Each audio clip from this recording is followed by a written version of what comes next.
Hello, everybody. Good afternoon and welcome. Oh. Hello. Hi. Hey. We're back. Yes, we're back. Welcome to our first ever Trifork and GoTo live panel discussion. My name is Lani and I'll be your host this afternoon. As part of the collaborative initiative, Trifork and GoTo have organized today's live panel discussion on the topic of COVID-19 and the new normal for tech. The live panel discussion will be moderated by none other than James Lewis himself. A short intro on James. James is an internationally recognized expert on software architecture and design and on its intersection with organizational design and lean product development. He is also director at ThoughtWorks, where he has for the past 15 years been a part of ThoughtWorks' journey and its ongoing mission for delivering technical excellence for its clients and amplifying positive social change for an equitable future. Today's live panel discussion has brought together decision makers from various companies representing the software development and travel technology industries. During the next hour, our four panelists and our moderator will answer and discuss questions they have put forward for each other, after which we will open up the discussion to any questions you in the audience may have for them. Now, without any further ado, I'll hand over to you, our very capable moderator for today's live panel discussion, James Lewis. Hello, everyone. Welcome. Thanks very much for coming. I'm delighted to have been asked to host this session. I've been a long time supporter of the GoTo conferences, going back to before they were actually GoTo, when they were known as Yahoo. So I've been around these events for quite a long time. As I say, I'm delighted to be here. You've heard all about me, so I'm going to ask maybe Nikola to introduce himself first. Hello, hello all, also to the people that are attending. Thanks for having me here. My name is Nikola. I'm currently head of engineering in a small company based in Amsterdam called Relay 42. I am head of engineering, which means I'm responsible for the technical output of about 35 engineers. And what is interesting for us is that we've been handling a huge amount of data. So for us, SRE is a big concern. Our systems are handling such amount of data that even a couple of seconds of not availability and you have a big problem. And I am very interested, in how other top leaders are handling the COVID pandemic and how they are scaling their teams, how they're handling operational tasks, and also how they're keeping people happy. So yeah, I've been with the company for 7 years and I really enjoy what I do. So I guess that's from me. And I think in the best tradition is for me to pick the next person. So maybe Matteo, you can introduce yourself.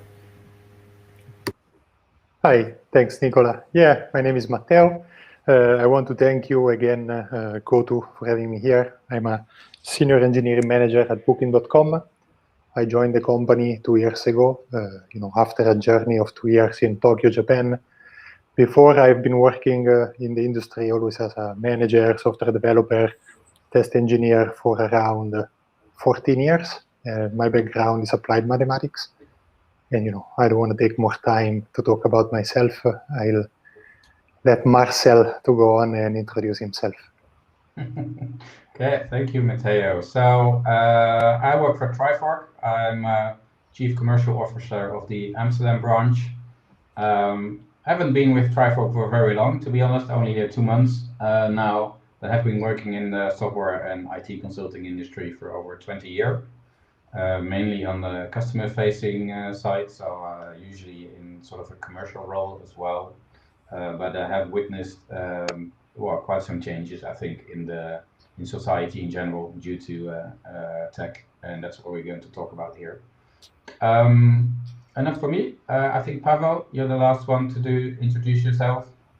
Yes, my name is Pavel, and I'm Director of Engineering at Magnitudes. I'm in charge of the people, technologies, and processes. And we develop software that provides quite some insights to our customers who have SAP systems to collect all the data from their supply chain, and we process this data and provide them valuable insights.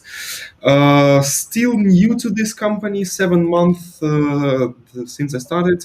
And 7 months is on the one hand side completely not new to the company, but at the same time, in order to be able to show something and provide long-lasting changes, this is just the beginning.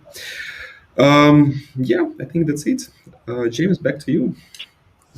Thanks very much. So I think this is the point where I'm supposed to do some kind of introduction. So I don't have any slides, you'll be pleased to know.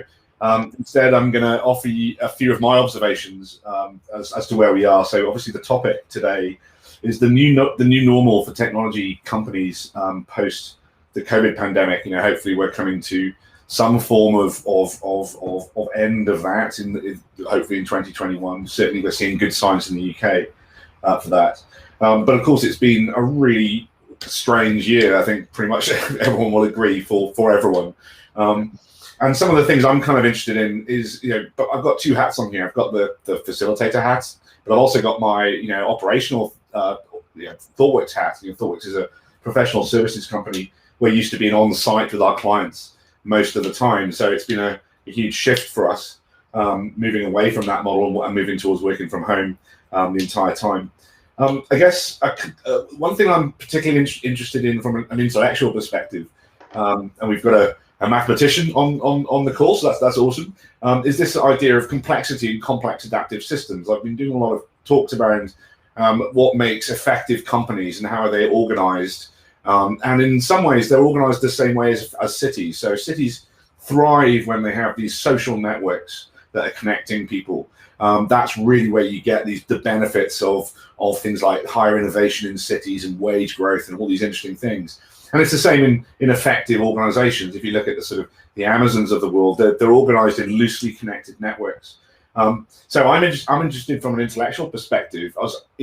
If we don't have this ability to connect anymore, both in terms of our social lives and also in terms of our professional lives, what sort of impact is that going to have on us going forwards? And some of the things I've been thinking about and talking about internally are these sort of almost like a similar idea to technical debt in software development.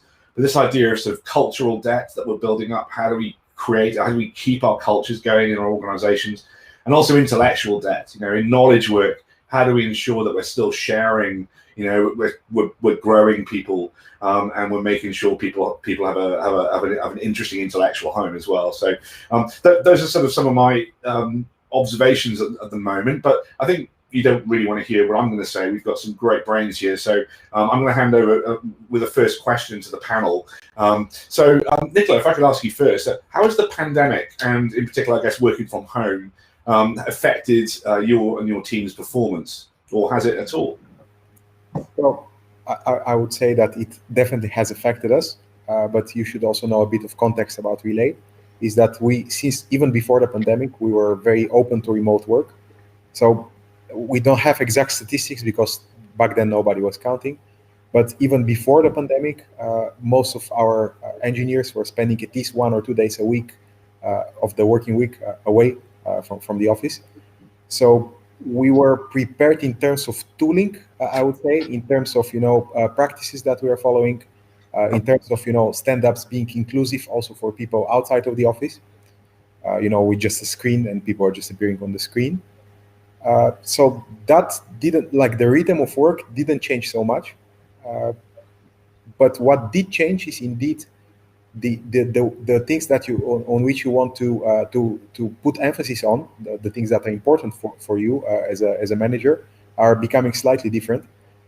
Because before, most of the people are in the office and you are trying to cater, for the people that are outside of the office by, hey guys, can we please have some knowledge base here, or summarize your discussions after you are finished, so the person who's not there can also take a better look and retroactively check.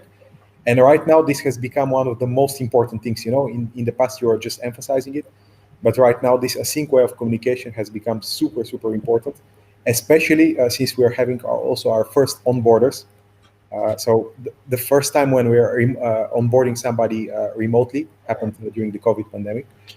And it actually, to be honest, showed us that we were not that good that we thought of. We were like, oh yeah, we are very good at remote.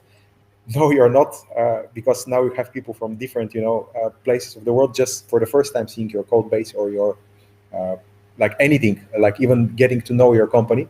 And we just realized how much of implicit understanding is there just being in the office, just seeing what other people are doing.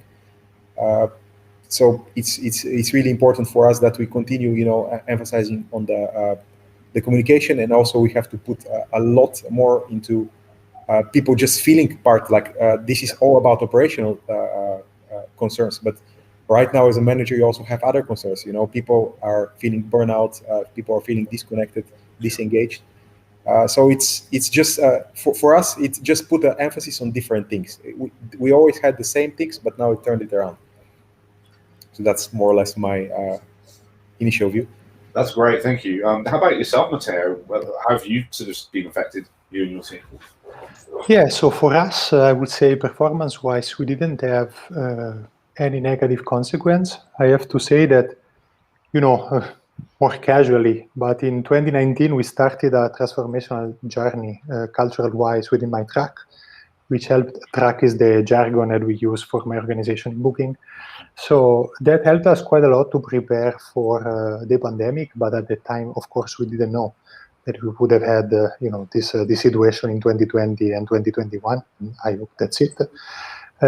What we did in 2019 was to really focus much more on offline communication, delegation of tasks, transparency, over communication, and much more accountability at team and individual level. So once we moved from an in-office to a remote work, we kept, of course, all these things because those were part of our culture as we have established it in 2019. What we had to change was rituals, especially the overcome part. Over communication is something that we paid a lot of attention on. And rituals, I would say we started introducing something that would have replaced the casual chat that we would have had in the office around a coffee space, for instance. So we have teams that are doing their coffee team hour, or we're having what we call a close of the week, which is like an organizational stand-up where we keep everybody aligned on what is happening within my various teams. And then we were very explicit about flexibility of working hours. So something that we mentioned even before going to work from home was make sure that you know that once you are at home, you will have plenty of distractions. And especially, for instance, if you have kids, you need to dedicate time to kids. So be very much transparent with the team about that, be explicit, and be flexible with your working hours. So expecting a, let's say, 9 to 5 working shift was less realistic. We accept it, we embrace it, and we take adjustment. We make adjustment to, make sure that we can still deliver. All this worked really well. So overall, I think despite, the routine that we are seeing, delivery-wise and mental health-wise, I think we've been in a pretty good spot so far. Thanks. No, thank you. It's really interesting, isn't it? I think there's some stats coming out now about things like carers leaving the workforce, and of course carers are overwhelmingly women generally. So there's this real worry about even more bias creeping into our workforces. It's a really interesting point. How do we manage that? How do we cope with that? How do we balance for that? And I think that we had the same experience at ThoughtWorks, where really introducing flexibility around timing, and times you could work has helped. It doesn't solve the problem, obviously, but Pavel, I mean, you mentioned at the start you're quite new, and obviously Matteo mentioned onboarding. This is like an interesting. This is like the sharp end for you, right? So I mean, obviously there's the question about how's the pandemic affected you and the team, but also you must have got a very personal perspective on that, having joined during the pandemic. Yes, this was indeed quite a tough experience, I must say, getting onboarded and also getting to know everyone. It's close to impossible remotely. And even now, okay, I know everyone in my department, a lot of people from engineering from other departments. I know the leads of some other teams, but I have no clue who are the people who are working in the rest of the teams, and there is close to zero chance to get to know them unless I catch them all accidentally in the office.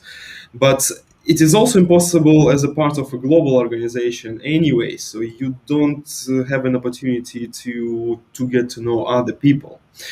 So to me, I can compare here a bit two organizations. One organization that I left in the middle of the last year, and that organization I've configured to work as a distributed team setup.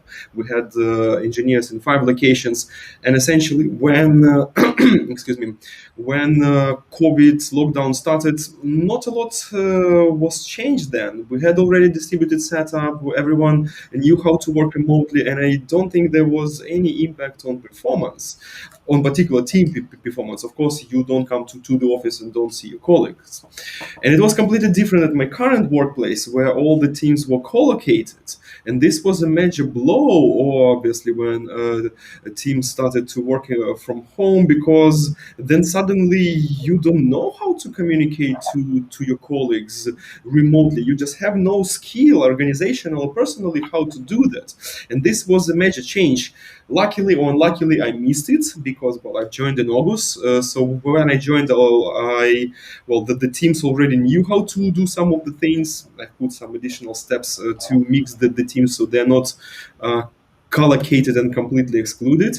But I believe only now we can catch up the performance that the teams had before 1 year ago when they were working in one office location. So it is really, really big effect, I must say. How about yourself, Marcel? So I've only been with Trifork for 2 months, so my onboarding was also like completely virtual. We do keep our office open, and we keep it at like 10 to 15% maximum usage that we normally use it for. So it is possible. Some of the conversation I had that was in the office. But before I joined Trifork, for instance, I was working for a more international firm, and I used to I used to fly every week. And since like half of March last year, then it just suddenly stopped. And you started using things like Zoom or Microsoft Teams.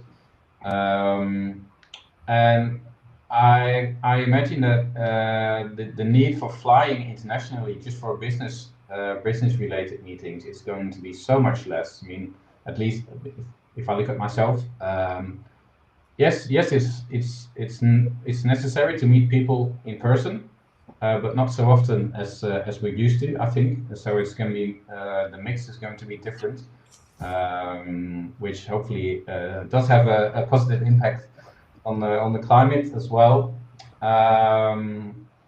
But now that we've been a year in lockdown situations and working from home, I meet more and more people that are getting really fed up with only sitting behind the webcam all day. Yeah. So today, for instance, I had a walking meeting with a customer. So we met up in the village where I live, basically, and we just had a walk for like 45 minutes. Of course, keeping the social distancing, etc.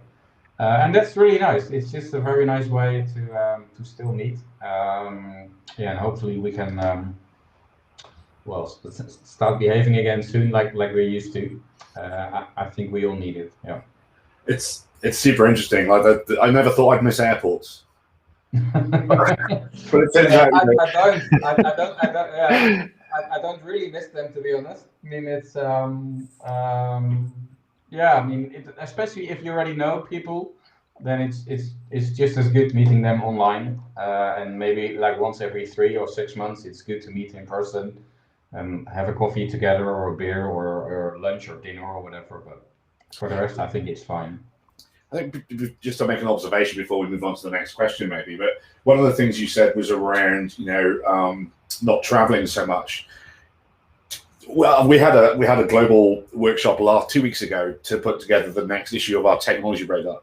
That's like 20 people all around the world. We're a globally distributed organization, and there's we've got good content to publish, but there was no getting around the fact that time zones are a thing. Yeah. You know, time zones exist, and when you're asking people, you know, in Australia, essentially for a week to work a night shift, you know, to participate in workshops, and you're asking, you know, folks on the west coast of the US to be up at 2, 3 o'clock in the morning to contribute, you know, it's really, really tough on people. So I totally get, you know, I agree, I think, with the, you know, moving away from the default being to go in person. But I wonder what the panel think actually is that sort of thing, you think, ending, or is there some need for that travel in the future? Maybe we go to Nikola first before we move on to the next question. Yeah, so it's an interesting question. We were co-located, so most of the people were in Amsterdam, or at least in the Netherlands, so in one time zone. But with time, this changed. So we had also people in, like, you know, different time zone, plus or minus 7, which is indeed a problem for you know, for their work lives, especially if they are the minority. So as a manager, you have the problem, like, how do you make, first of all, sure that they feel connected and that they feel engaged, obviously. But the second thing is, you know, if some decisions have to be taken together, you know, how do you convince them, or how do you arrange life in such a way that they can contribute when they need to contribute? And yeah, sometimes it's no going around that they have to be present or awake in these hours. But often we found out, at least, that with some, you know, over-explaining, as Matteo mentioned, over-explaining, really like documenting what is wanted, when is it wanted, what is exactly expected of you, and you documenting all steps along the way, we found that we can actually make life easier for a lot of people. So it's a mixture of both. I really think sometimes you cannot just escape having to talk to the other person in real life. But, you know, I would say it's for far less percent than we initially thought. So that's what our observation is. Much less need to travel, much more like, let's do the legwork to make sure that everybody knows what they should be doing at the moment when they should be doing. Does anyone else have a comment on that on the panel? Yeah, so I think working from home in general is more, I was going to say effective, but I probably do mean efficient. I don't know whether it's more effective, but it's definitely more efficient. So with the workload that you used to have, you can now deal with that in less time. But then the danger is that you're going to accept more work in order to have, like, work the hours that you're used to, but then still travel on top of it. So now, I mean, the travel is gone, so that's good. But it's also when, so I have an office here downstairs in my house, and so when I walk down in the morning from my bathroom or bedroom, then immediately work starts. And there's nothing to, if you drive into the office, you also have some time just to, I don't know, enjoy the scenery or think about different things, sort of get into the work mode. And when you arrive at the office, and the same applies when you drive back again at the end of the day. So that's, yeah, it's all sort of interacts with each other, and yeah, it takes some getting used to. And especially in the beginning of the pandemic, after a working week, I felt so much more tired than before, basically. So yeah, it does do something, but Okay. yeah, Thank used you. to it. Yeah. I think in the interest of time, we'll move on to the next question, actually, if that's okay. So, and that's the Matteo first, which is obviously different companies are going to have had different experiences. You know, some companies have well-defined policies already for pre-pandemic, for working from home, for example, or remote working, and there are others that are playing catch-up. Why do you think that is? What's the difference between those sorts of organizations? Yeah, so in my opinion, this is very much related to several aspects. One, it can be, for instance, regulation of the country where the company is based. Perhaps they need to comply to a certain regulation within a given country. So this is something that we need to take into account. This is as well an opportunity for companies that were already exploring a hybrid model to accelerate to go in that direction. So I think that companies that were already thinking about going on remote took this as an opportunity to try it out and see how it's going on and how well it is working. And it is as well, I think, for other companies an opportunity to attract talent So for instance, if I am a startup, I probably need to have a distributed workforce across, let's say, the EMEA region. Perhaps it makes more sense for me to have access to a larger pool of talent by defining a remote work policy and by going remote first and seeing how it's working, instead of focusing on having an office with all the perks that you might have and so on.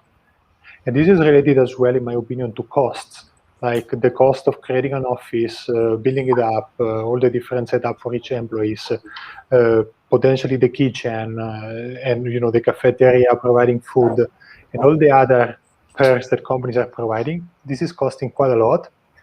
If you would like to be competitive, but at the same time you don't have such a strong economical power behind yourself, perhaps you want to focus more on the people part, and you accelerate your definition of remote work policy versus companies that are more solid and can take a little bit more time on that regard. That's how I see it, at least. Very interesting. What about you, Pavel? Well, maybe to build up on what Matteo has just said, I will cover the opposite side of the story, why I think some companies are not doing this, because I fully agree with your arguments, exactly like you said. I believe that for a lot of companies, this is something scary and completely new.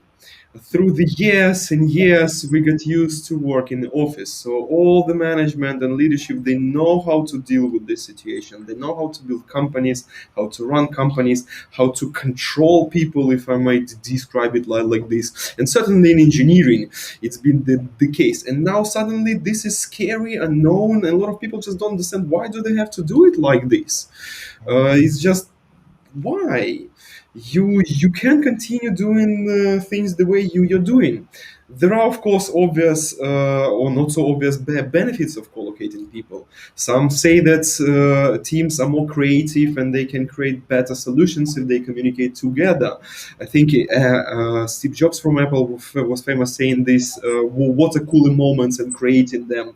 And this, I think, is all true. Maybe it is a bit exaggerated, but I believe it is harder for a lot of companies and for their cultures to create the same or better setup with remote work than to do it with the office environment they got used to. Cool, thank you. Marcel? So I think here in the Netherlands we are blessed with a very good internet infrastructure. So it's quite easy to flip to remote working and working from home.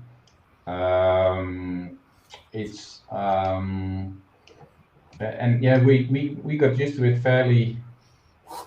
I won't say easy maybe, but the change wasn't as big because our work used to combine a way of remote working and office work already before the pandemic hit us. But that wasn't too big. I think it's only after a couple of months when you haven't worked physically together with other people in teams that you start missing out on stuff. I'm also convinced that we don't really know yet what the price of that is going to be, because we still need to discover that, I guess, when we meet up again and then see what we've missed. But the switch itself wasn't too hard. I think I'll sort of interject and make two observations. The first one, I think, is related to this thing around, William Gibson famously said, "The future is here; it's just not evenly distributed."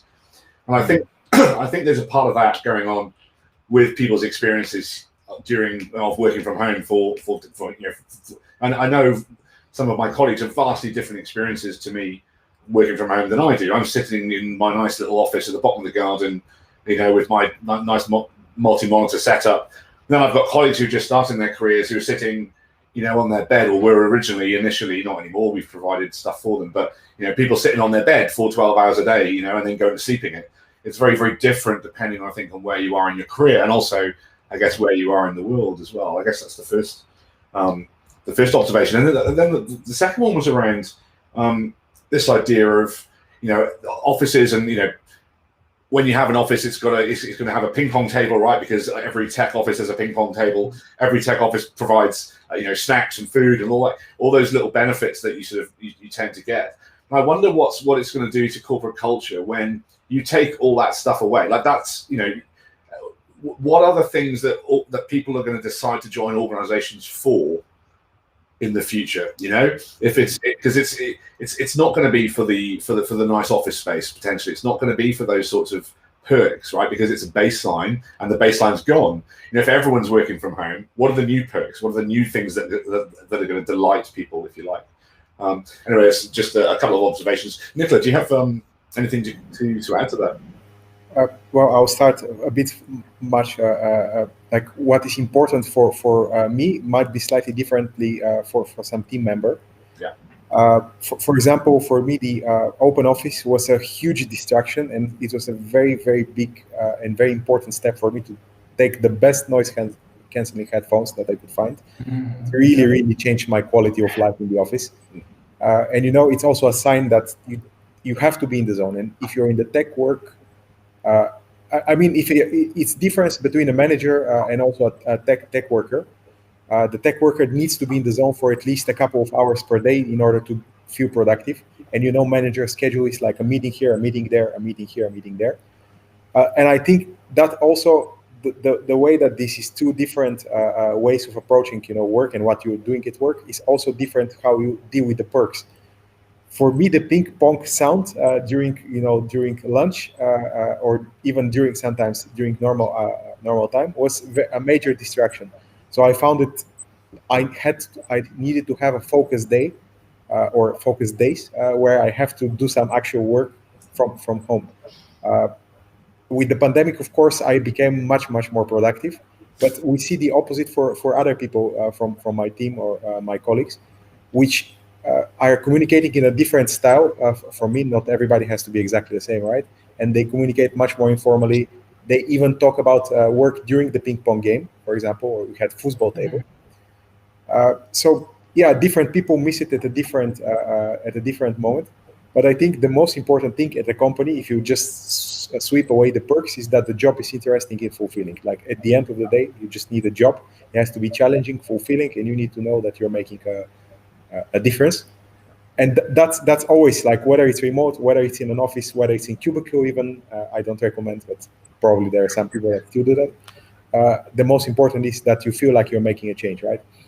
Well, I think that brings us brilliantly on to the next question, actually, which is, how do we keep our colleagues, our friends that we work with?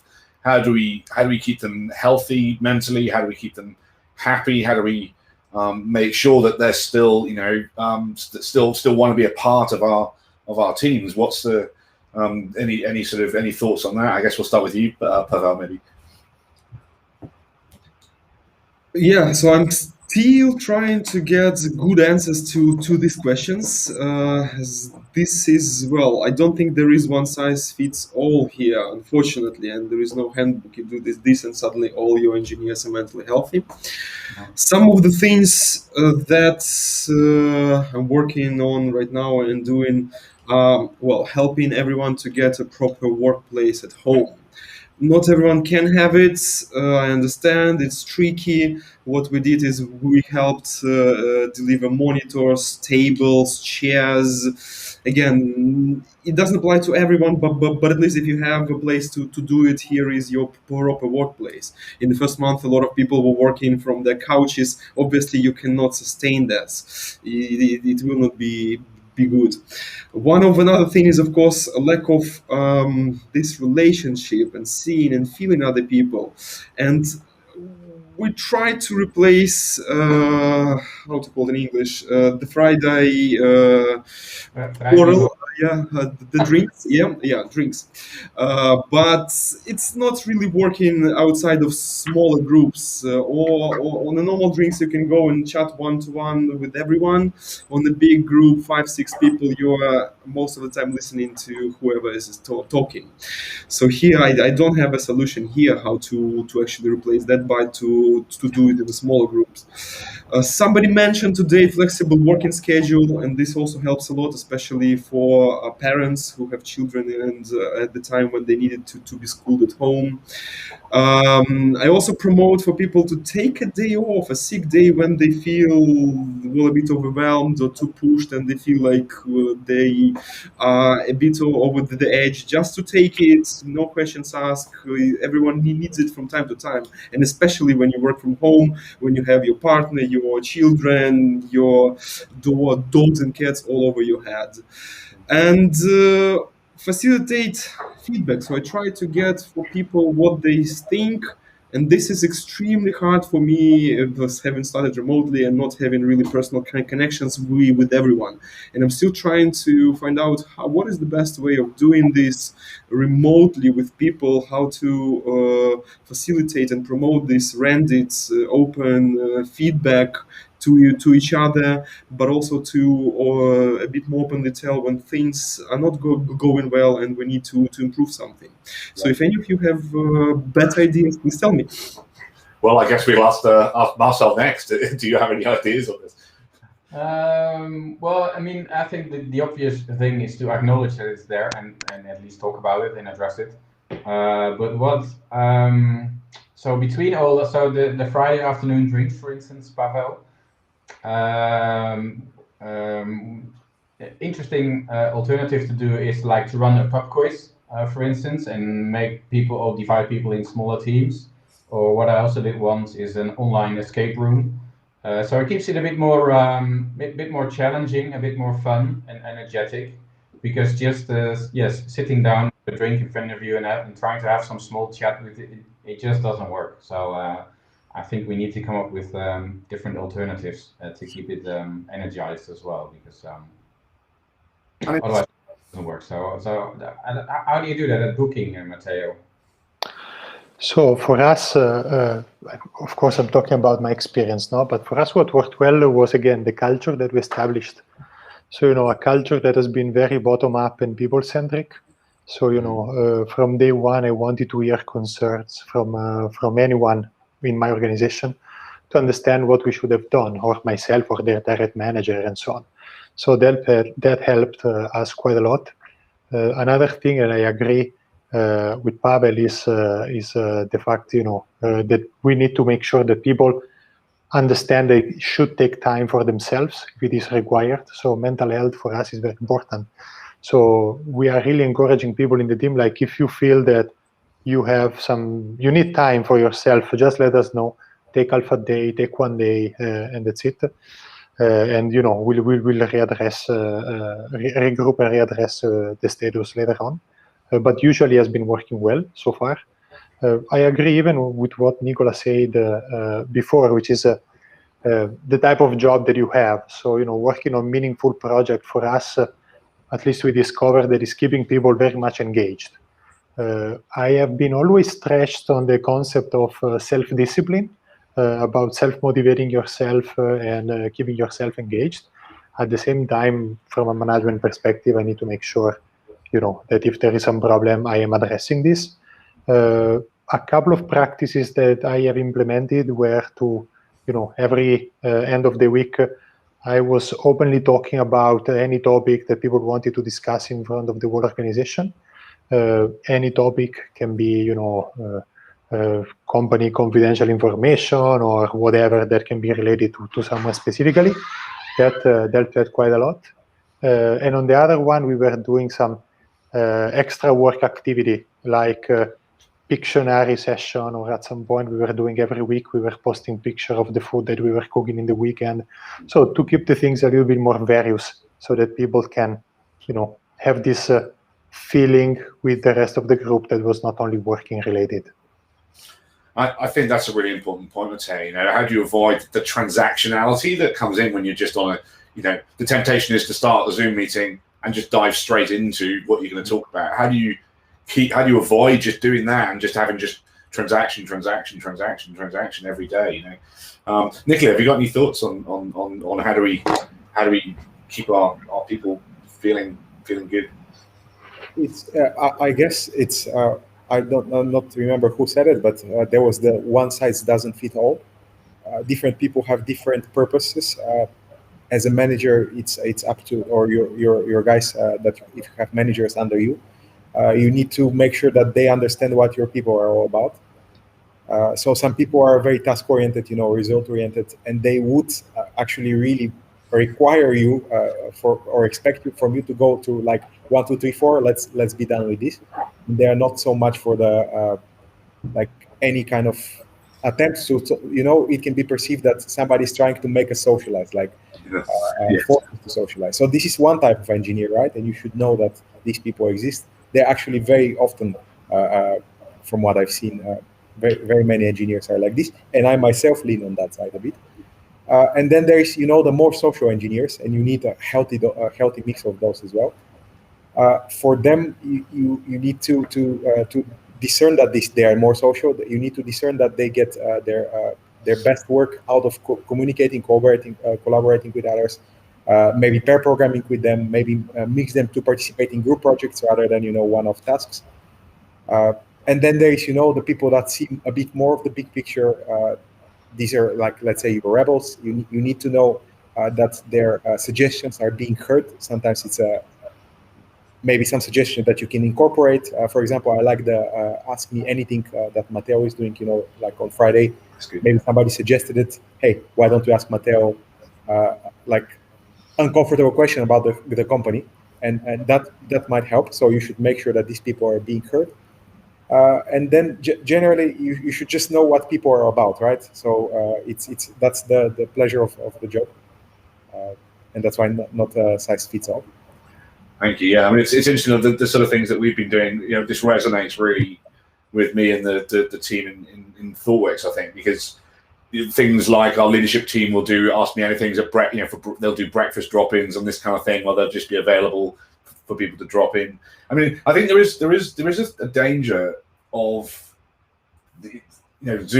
this forced socializing. I think because some of the feedback I sometimes hear is, "But I've been on Zoom for 8 hours.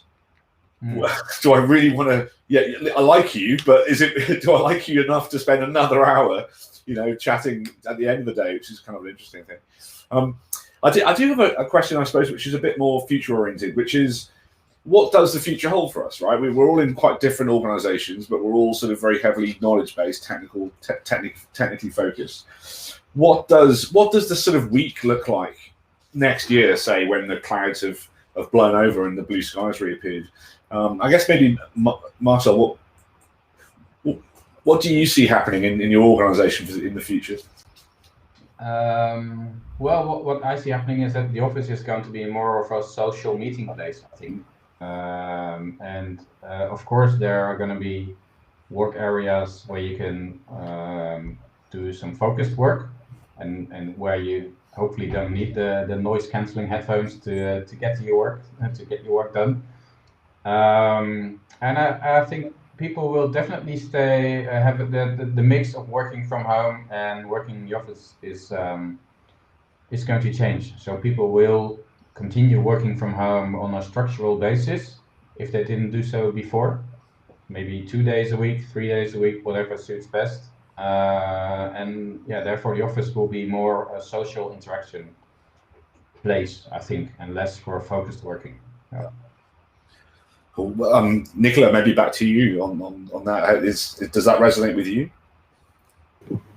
So personally, for me, definitely, I was utilizing as much as I could from my position the remote even before the pandemic, and then in the beginning it was like a godsend to me, like pandemic. Oh, I can focus, but then I also realized that there are some things that are suffering. All the informal communication where you could see that something is important for your team. People are not so likely to be relaxed during a Zoom call or during the Hangout. So you might not always extract the best information, depending on the person.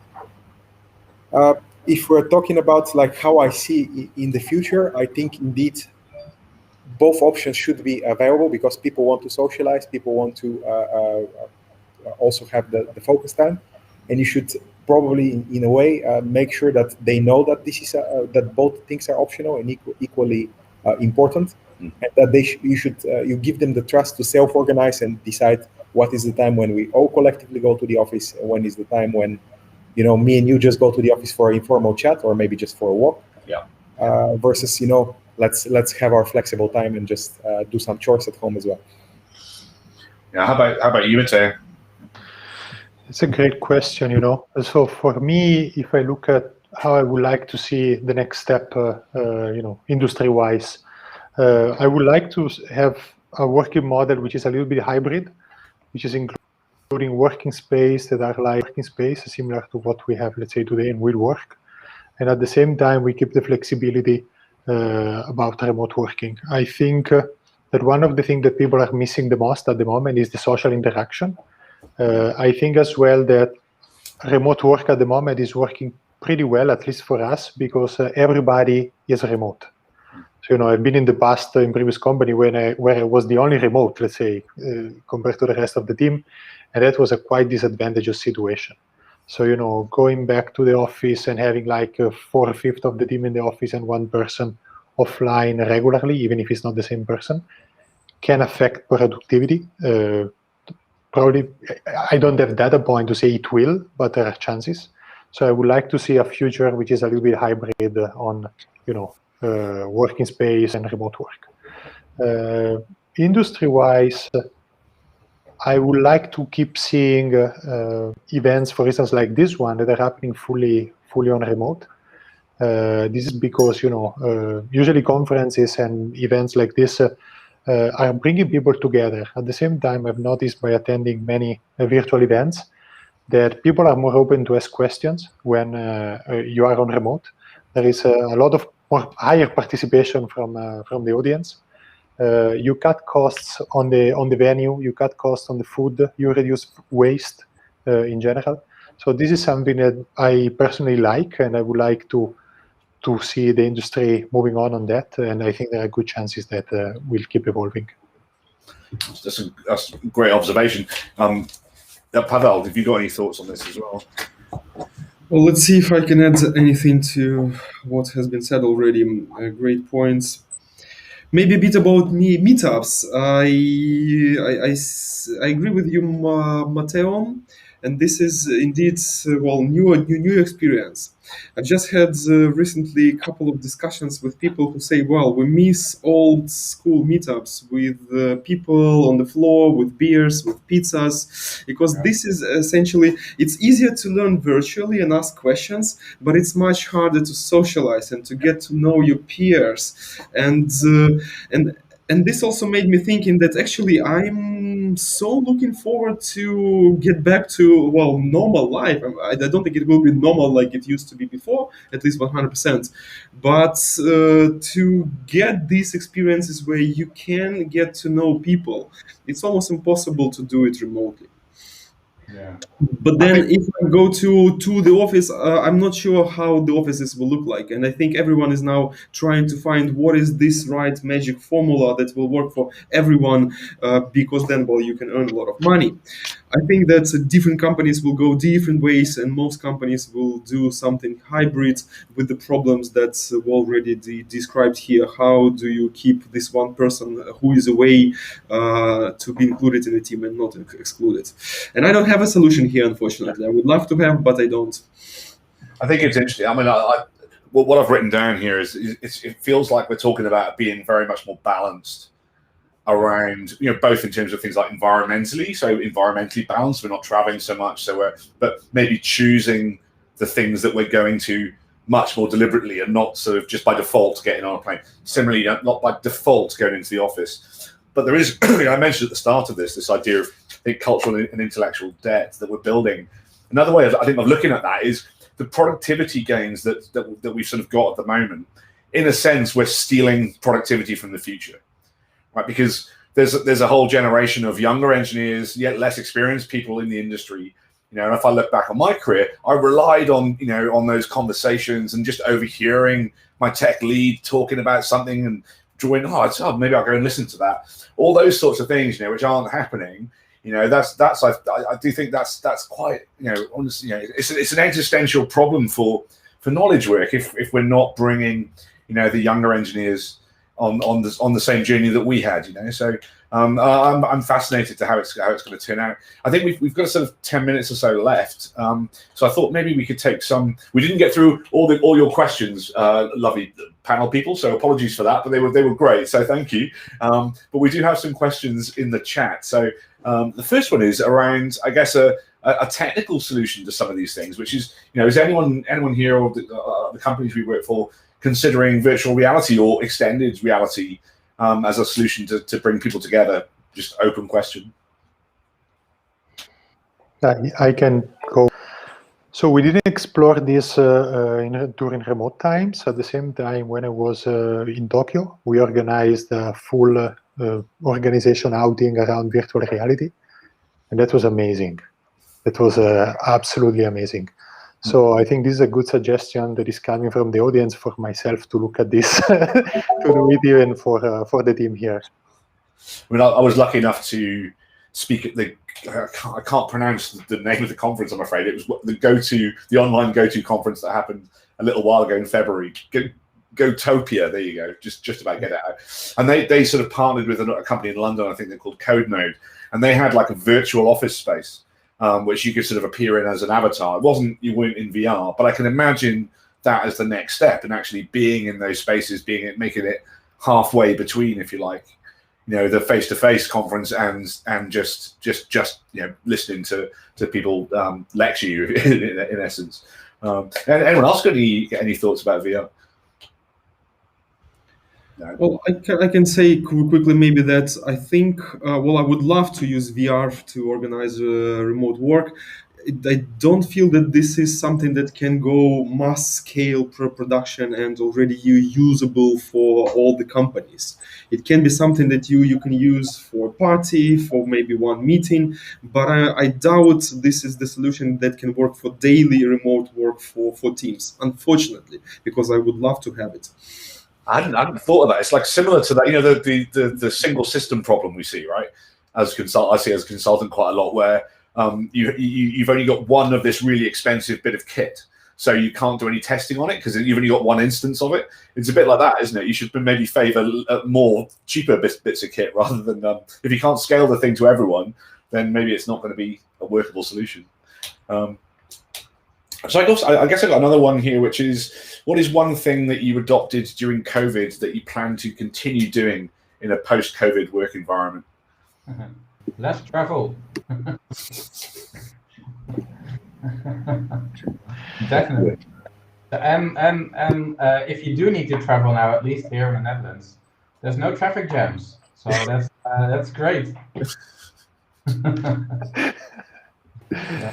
One extra thing that I adopted is a bit more critical looking into technical writing, because it seems to be the skill. If I were to choose a skill that I would like to improve a lot on, and also a lot of my colleagues on, that's technical writing, because it gives so much benefits, especially like it synergizes so well with a remote offboarding. It synergizes so well with different time zones, with flexible schedules. If you can if you can nail the technical writing and your spec writing very well, then people can really consume what you have written in their own pace, with their own understanding on it. They can improve it, and then you're basically creating a legacy for the company, because nothing beats an informal conversation. Yeah, we draw it on the board, wipe the board. Everybody who was present knows what you're talking about. What about the next engineer? What about who wasn't present here? What about somebody had a paternity leave or maternity leave? It's the technical writing is the hidden thing that I think we were not paying enough attention to, and I think we're going to pay more and more attention to in the future. Well, I guess I've got two observations, or two things that I've found interesting. The first one is it's on that technical writing side of things, and I think you mentioned at the start, actually, you used the word asynchronous. And I think that's a really interesting difference in, it's not remote first, it's asynchronous first. You're not requiring people to just immediately answer you, but you are requiring people to document what they're doing and this kind of stuff. It's so people can work in a much more asynchronous manner between each other. I think that's really a fascinating thing that started to happen. And we had it on our radar, I think, last last time around, or two radars ago, where we talked about asynchronous first. Because I think we pointed out at the time, we weren't working from home. We were working at home during a global pandemic, right? And there's a difference between those two things, And then the second thing, which has been interesting from an engineering perspective, is it's easier to do some things. So mob programming, for example, much easier to do mobbing when you're remote, because people can just sort of drop in and suddenly you can have like 10 people, the whole team, following one person writing code if you're getting something going, or starting off a new feature or something like that. So there are some techniques that I think we've really started to see more value from remote, and probably will carry on. I think certainly for the teams I've been spending time with. Does anyone else have any ideas?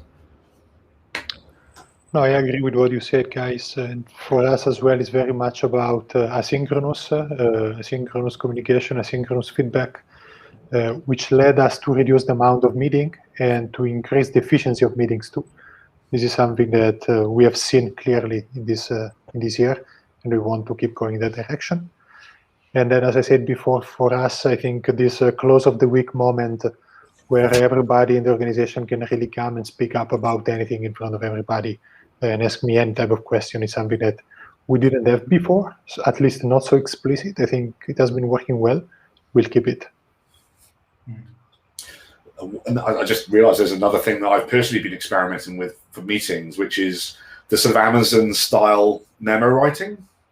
So rather than sort of turn up in a meeting and then have an agenda and an open discussion, trying to be much more deliberate about writing, my expectations of what we want to talk about, or the thing I want to discuss in long form, sending it on ahead of time so that people can read it and you don't lose all that time, to sort of trying to digest new ideas and ask questions. That's been another thing I found quite successful. Yeah. Yes, also maybe, James, because nowadays in the Zoom era, meetings tend to be shorter. So before, like the default meeting used to be an hour, and now it's half an hour, I think. That's what I use. So you have to be, maybe you have to be more prepared as well if you want to cover the same, the amount of content. I think we've got just about enough time for another question. So did we see any innovations in recruitment during this time? This is probably too big a question for 2 minutes, but still, maybe last thoughts on this. Nikola, would you like to? Yeah, sure.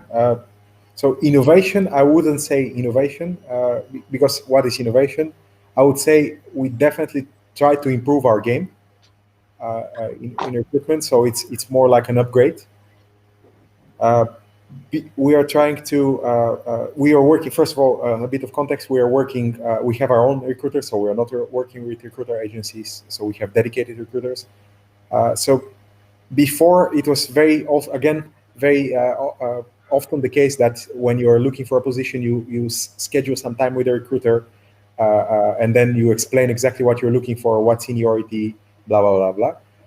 Nowadays, we are tending to write these ones down and to standardize them the more we can, in order to both improve, the percentage of candidates that go to the first interview, that is, the phone interview, in order to get better candidates for the next step. So it's all, I wouldn't call it innovation, but I would call it maybe slight improvements based on just writing it down and trying to formalize it before actually starting to recruit, which works out very well for us.